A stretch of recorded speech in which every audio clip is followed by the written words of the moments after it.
लोकशाहीचा बुलंद आवाज, रिपब्लिकन वार्ता, महाराष्ट्र. प्रसिद्ध आयुर्वेदिक तज्ज्ञ डॉक्टर मनीषा जेजुरकर यांची आत्महत्या. गंगापूर रोड परिसरात हळहळ. बातमी नाशिक येथून. शहरातील गंगापूर रोड परिसरात राहणाऱ्या प्रसिद्ध आयुर्वेदिक तज्ज्ञ डॉक्टर मनीषा जेजुरकर यांनी राहत्या घरी गळफास देऊन आत्महत्या केल्याची धक्कादायक घटना घडली आहे.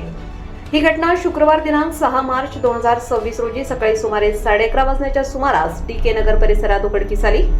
मिळालेल्या माहितीनुसार गंगापूर रोड येथील डी.के. नगरमध्ये राहणाऱ्या डॉक्टर मनीषा जेजुरकर यांनी राहत्या घरातील खिडकीच्या लोखंडी रॉडला नायलॉनच्या दोरीच्या सहाय्याने गळफास घेऊन आत्महत्या केली आहे.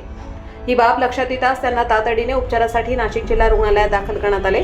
मात्र रुग्णालयात तपासणी केल्यानंतर डॉक्टरांनी त्यांना मृत घोषित केले. डॉक्टर मनीषा जेजुरकर या नाशिक जिल्हा रुग्णालयात कार्यरत असलेल्या डॉक्टर निलेश जेजुरकर यांच्या पत्नी होत्या. या घटनेची माहिती मिळताच परिसरात तसेच वैद्यकीय क्षेत्रात हळहळ व्यक्त केली जात आहे.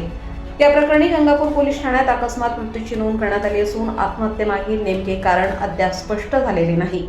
पोलीस पुढील तपास करत आहेत. या अचानक घडलेल्या घटनेमुळे गंगापूर रोड परिसरात शोककळा पसरली असून अनेकांनी डॉक्टर मनीषा जेजुरकर यांच्या निधनाबद्दल दुःख व्यक्त केले आहे. रिपब्लिकन वार्ता, महाराष्ट्र न्यूज, नाशिक शहर प्रतिनिधी विवेक बनकर.